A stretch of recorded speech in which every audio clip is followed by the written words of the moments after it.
ముఖ్యంగా చూసుకుంటే కనుక పిఠాపురం విషయానికి వస్తే కనుక పిఠాపురంలో పవన్ కళ్యాణ్ గారు గెలుస్తారా ఓడిపోతారంటూ కూడా భారీ ఎత్తున బెట్టింగ్స్ అయితే జరిగినాయి. మొత్తం ఓవరాల్గా చూసుకున్నట్లయితే పవన్ కళ్యాణ్ గారు భారీ మెజార్టీతో గెలిచారు. ఈ గెలుపుని మీరు ఏ విధంగా చూస్తారు? అక్కడ వారు వన్ సైడ్ అన్న, అది వాళ్ళకి తెలుసు అయిపోయింది. ఏ రకంగా జరిగిన బెట్టింగ్ అక్కడ తెలుసు. చెప్పారు కదా అక్కడ వర్మ గారు తను అసెంబ్లీకి వెళ్తారంటే తన్నుకొని వెళ్తారన్న చూసా, ఆ మాదిరిగానే రిజల్ట్స్ ఉంది ఇక్కడ. అది పవన్ కళ్యాణ్ గారు 10 సంవత్సరాల తర్వాత తన కష్టం ఫలించింది. మొట్టమొదటిసారిగా అసెంబ్లీలో అడుగు పెడుతున్నారు. దీన్ని ఏ విధంగా ఫీల్ అవుతున్నారు మీరు?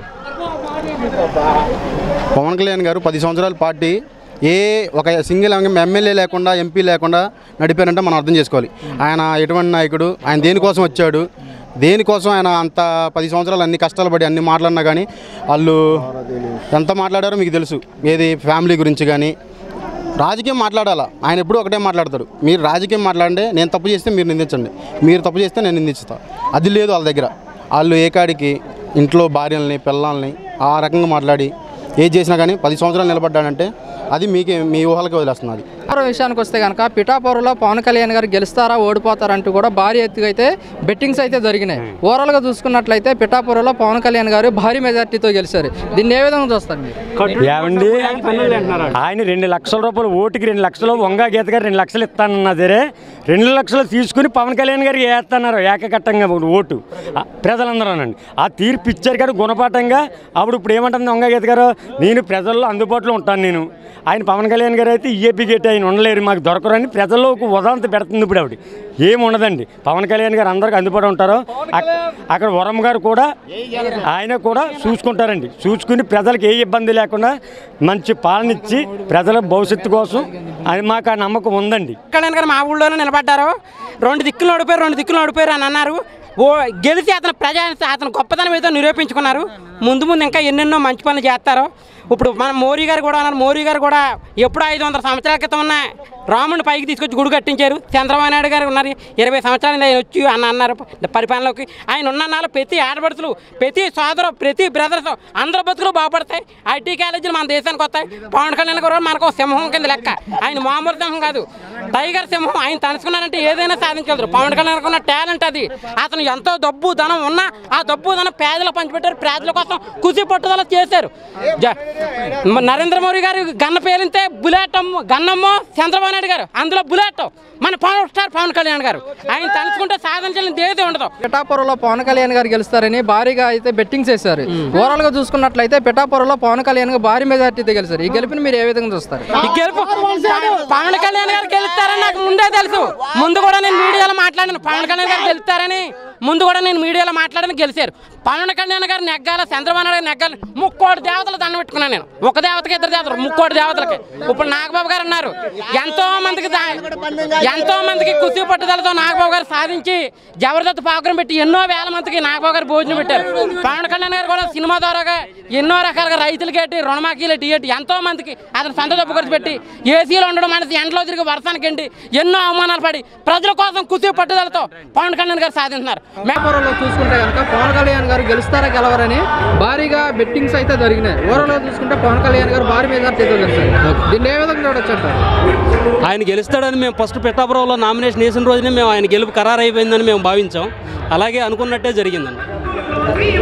అరే మొట్టమొదటిసారిగా పవన్ కళ్యాణ్ అసెంబ్లీలో అడుగు పెడుతున్నారు. దీన్ని ఏ విధంగా చూస్తారు? అదే ఇప్పుడు దానికోసమే మేము వచ్చామన్నా. పవన్ కళ్యాణ్ అనే నేను ఆ మాట కోసం ఇన్నాళ్ళు వెయిట్ చేసాం. అది చూడడానికి ఈరోజు ఇక్కడికి వచ్చాం. 10 సంవత్సరాల తర్వాత పవన్ కళ్యాణ్ గారి కష్టం ఫలించింది. బాగా చాలా గర్వపడుతున్నాం. అలా ఓవరాల్గా చూసుకుంటే కనుక పిఠాపురం చూసుకుంటే కనుక పవన్ కళ్యాణ్ గెలుస్తారా లేదని కూడా బెట్టింగ్స్ అయితే బాగా జరిగినాయి. ఓవరాల్గా చూసుకుంటే పవన్ కళ్యాణ్ గారు భారీ మెజార్టీతో గెలిచారు. దీన్ని ఏ విధంగా చూడొచ్చు? పవన్ కళ్యాణ్ గారు గెలుస్తున్న సంగతి మాకు ఎప్పుడో తెలుసు అన్న, ఎప్పుడో తెలుసు మాకు. ఇప్పుడు కొత్తగా ఇది చేసేదేం కాదు. పవన్ కళ్యాణ్ గారు కష్టపడి కూడా గెలవటానికి ఆయన విజయమే. ఆయన గెలుతున్న సంగతి మాకు ఎప్పుడో తెలుసు. మేము కాంప్రమైజ్ అయ్యే ఉన్నాం. గెలవడం 2 సార్లు ఓడిపోయారు, గెలవడం 2 సార్లు అన్ని ఒకరు 2 సార్లు ఓడిపోయాడు. ఒకసారి ఎన్ని సీట్లు కొట్టాడు? ఇచ్చిన మొత్తం కంప్లీట్ చేసాడు లేదన్న, ఇచ్చిన మొత్తం కంప్లీట్ చేశాడు.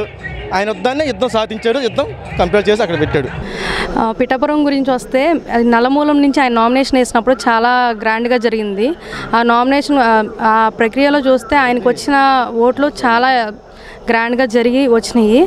ఖచ్చితంగా కళ్యాణ్ గారు వచ్చిన తర్వాత ఈ పరిపాలన మారిద్దని చెప్పి నేను ఆశిస్తున్నాను. పవన్ కళ్యాణ్ గారు 10 సంవత్సరాలుగా కష్టపడి మొట్టమొదటిసారిగా అసెంబ్లీలోకి అడుగు పెడుతున్నారు. దీన్ని మీరు ఎలా భావిస్తున్నారు?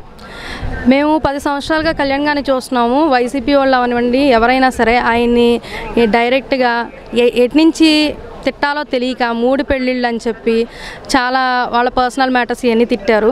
కానీ ఈ 15 సంవత్సరాలు కూడా ఆయన ఎక్కడ వెనక్కి తగ్గకుండా ఎన్నో సేవా కార్యక్రమాలు చేశారు.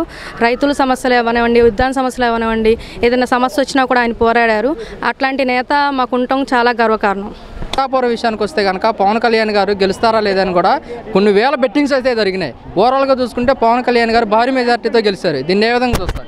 ఖచ్చితంగా 100% కూడా అక్కడ ఉన్న తెలుగుదేశం నాయకుడు పిఠాపురం నేను గెలిపిస్తానని చెప్పేసి ముక్కుముట్టుగా చెప్పాడు. కాబట్టి ఖచ్చితంగా పిఠాపురంలో మేమైతే తెలుగుదేశం పార్టీ రాష్ట్రంలో అంతా ఊహించిండేది. ఇది పిఠాపురంలో అత్యధిక మెజార్టీతో గెలుస్తామని ఊహించిండేదే. కానీ వైసీపీ నాయకులు ఆమె ఏడిచింది అయితే ఏమీ కాదు. ఈసారి ప్రజలు తీర్పు ఇవ్వాలనుకుని ఇచ్చారు. 10 ఏళ్ళ తర్వాత పవన్ కళ్యాణ్ గారి కష్టం ఫలించింది. మొట్టమొదటిసారిగా అసెంబ్లీలో అడుగు పెడుతున్నారు. దీన్ని ఎలా అనిపిస్తుంది మీకు? ఏదైతే పవన్ కళ్యాణ్ మేము కార్యకర్తలు అనుకున్నామో అదే జరిగింది. వైసీపీ నాయకులు గేట్ కూడా దాటినా ఈరోజు వాళ్ళే గేట్ దాటుకోకుండా ఉన్నారు. 11 సీట్లు వైసీపీ నాయకులు ఉన్నారు. మేము వచ్చేసి దాదాపుగా ముక్కుముడిగా గెలిచిన సీట్లన్నీ ఉన్నాయి. జనసేన అధినేత పవన్ కళ్యాణ్ గారు కూడా 21 సీట్కి 21 సీటుకి వెళ్ళడం జరిగింది. దీన్ని ఏ విధంగా చూడొచ్చు అంటారు? మంచి మహాకూటమిలో అందరూ కలిసి మంచి మెజారిటీ రావడం శుభ సందర్భంగా మంచి జరగాలి. అందులో పవన్ కళ్యాణ్ గారు మంచి కష్టాల్లో కూడా ప్రజలకి ధైర్యం ఇస్తూ భరోసా కల్పించేందుకు మహాకూటమి తరపున అందరూ విజయాలు మంచి విజయం భావిస్తూ అందరికీ కూడా ప్రత్యేకమైన ధన్యవాదాలు. పిఠాపురం కనుక చూసుకుంటే కనుక పిఠాపురంలో పవన్ కళ్యాణ్ గారు గెలుస్తారా గెలవరని కూడా బెట్టింగ్లు అయితే జరిగాయి. రోలర్గా చూసుకుంటే కనుక పవన్ కళ్యాణ్ గారు గెలిచారు. దీన్ని ఎలా చూడొచ్చు అంటారు? పవన్ కళ్యాణ్ గెలిచారంటే ఇప్పుడు కూటమితో తీసుకున్నామండి. కూటమితో తీసుకున్నప్పుడు ఇంకా ఖచ్చితంగా పవన్ కళ్యాణ్ గెలవరని ఎలా చెప్తారు? చూశారు కదా, గెలవరనే వాళ్ళకి మెజారిటీ ఎంత వచ్చిందో వాళ్ళ కళ్ళారా చూడండి. దీన్ని చూసి అర్థం చేసుకోవాలి ప్రజలు. నా పిఠాపురంలో చూసుకుంటే కనుక పవన్ కళ్యాణ్ గారు గెలుస్తారా లేదని కూడా భారీ బెట్టింగ్స్ అయితే జరిగినాయి. ఆ బెట్టింగ్స్లో చూసుకుంటే కనుక ఓవరాల్గా చూసుకుంటే కనుక పవన్ కళ్యాణ్ గారు భారీ మెజార్టీతో గెలిచారు. దీన్ని ఏ విధంగా చూడొచ్చు అంటారు? అభిమానం అన్న ఇది మెయిన్ ఏంటంటే ఆపోజిషన్ వచ్చినప్పుడు అక్కడ ఉన్న వాళ్ళందరూ మాదే వస్తుందని చెప్పి ఓవర్ కాన్ఫిడెన్స్ తోటి ఉన్నారు. అక్కడ పిఠాపురంలో గెలిచిన తర్వాత భారీ మెజారిటీతో గెలవడం చాలామంది షాక్ తిన్నారు. ఆపోజిషన్ కూడా షాక్ తిన్నారు. వాళ్ళు ముందే తిరిగినప్పుడు కూడా పిఠాపురంలో ఆపోజిషన్ ఎమ్మెల్యే ఆమెడు ముందే భయపడ్డది. పవన్ కళ్యాణ్ ఉన్నారు, అతనే గెలుస్తారని చెప్పేసి వాళ్ళే భయపడిపోయి వాళ్ళు ఆల్రెడీ ఆలోచించారు అన్నమాట. పవన్ కళ్యాణ్ ఇంకా గెలుస్తారు అనుకున్నాం, ఆ మెజారిటీతో గెలిచారు అన్నమాట. చాలా ఆనందం ఉంది. అన్న పవన్ కళ్యాణ్ గారు మొదటిసారిగా అసెంబ్లీలోకి అడుగు పెడుతున్నారు. దీన్ని ఏ విధంగా చూడొచ్చు అంటారు? ఏపీ దద్దరిల్లిపోద్ది.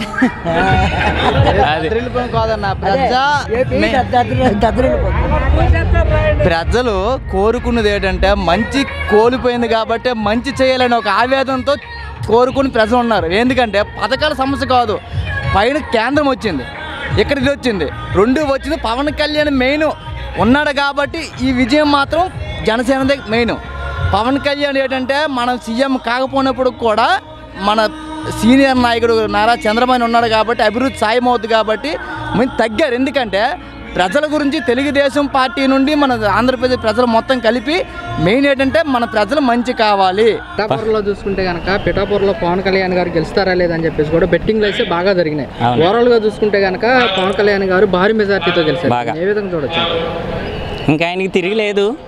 కాకపోతే ఏంటంటే ఆయన అంతకుముందు దెబ్బతిని ఉండటం, కొంచెం ఆయన ఆవేశపరంగా మాట్లాడడం వల్ల ఆయనకి ఎక్కలే తప్ప ముందు తర్వాత జనాలకి ఆటోమేటిక్గా అర్థమైంది.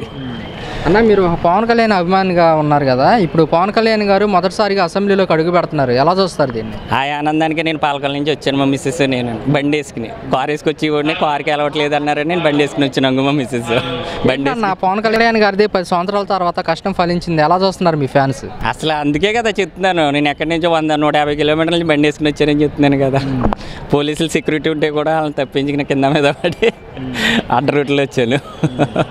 ఇమీజ్గా అక్కడి నుంచి ఒక 5 కిలోమీటర్లు నడిచి వచ్చాను బండి అక్కడ పెట్టి. పిఠాపురంలో పవన్ కళ్యాణ్ గారు గెలుస్తారా లేదా అని కూడా కొన్ని బెట్టింగ్స్ అయితే బాగా జరిగినాయి.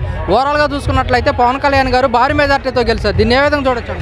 పవన్ కళ్యాణ్ గారు ఈరోజు మన ఉమ్మడి ప్రభుత్వంలో జనసేనకి కూడా కొంత ఓట్ బ్యాంక్ ఉంది, అదేవిధంగా టీడీపీకి కొంత మనకి ప్రతి కాన్స్టిట్యూన్సీలో ఓట్ బ్యాంక్ ఉంది. ఒక 2 పార్టీలు కలయికి వచ్చినప్పటికీ న్యూట్రల్గా ఉన్న వ్యక్తి కూడా ఇంత బలం ఉందనేది ఆటోమేటిక్గా అంచనా వేసుకుని మన పార్టీకి ఓటేయడం అనేది జరిగింది. అంతే తప్ప ఇందులో జరిగింది లేదు. పవన్ కళ్యాణ్ గారు కూడా భారీ మెజార్టీతో నగ్గుతారని ముందు నుంచి అంటున్నాం. వైసీపీ వారు పవన్ కళ్యాణ్ ఏదో ఒకలాని ఓడించాలన్న కక్షపూరితో వంగా గీత గారి చేత వేలాది కోట్లు ఖర్చు పెట్టించి ఓటు వేయరని చెప్పేసి ఆల్రెడీ అక్కడ ప్రత్యక్షంగా అక్కడ లోకల్ జనాన్ని మీ మీడియా వాళ్ళు అడిగినప్పుడు డబ్బులు తీర్చుకుంటాం తప్ప ఓటు మాత్రం పవన్ కళ్యాణ్కి వేస్తామని అక్కడ ప్రజలందరూ చెప్పడం జరిగింది. అదే తీర్పుగా ఇచ్చారని మేము అందరం భావిస్తున్నాం. పవన్ కళ్యాణ్ గారు కూడా మంచి ఉద్యోగాలు తెప్పిస్తారు, అతని మీద కూడా మాకు ఫుల్ నమ్మకం ఉంది. మళ్ళీ కొన్ని సంవత్సరాల వరకు ఆలే వస్తారు, ఇంకెవ్వరు రారు, ఇది గ్యారంటీ. పిఠాపురంలో కనుక పవన్ కళ్యాణ్ గారు గెలుస్తారా లేదని చెప్పేసి కూడా భారీగా బెట్టింగ్ వేస్తే జరిగినాయి. ఓవరాల్ చూసుకుంటే కనుక పవన్ కళ్యాణ్ గారు భారీ మెజార్టీతో గెలిచారు. ఈ గెలుపుని ఎలా చూస్తారు? గెలుపు చూస్తాం, అసలు ఆనందం అన్న, ఎక్కలేని ఆనందం. మాది పిఠాపురం కాదు కానీ పిఠాపురంలో అమ్మాయిలు ఇప్పుడు మేము కుర్ర వయసు కదా, అక్కడ అమ్మాయిలు మాకు కావాలని పెళ్లి చేసుకుందామని అంత అసలు పోచంగా ఉన్నాం అన్న.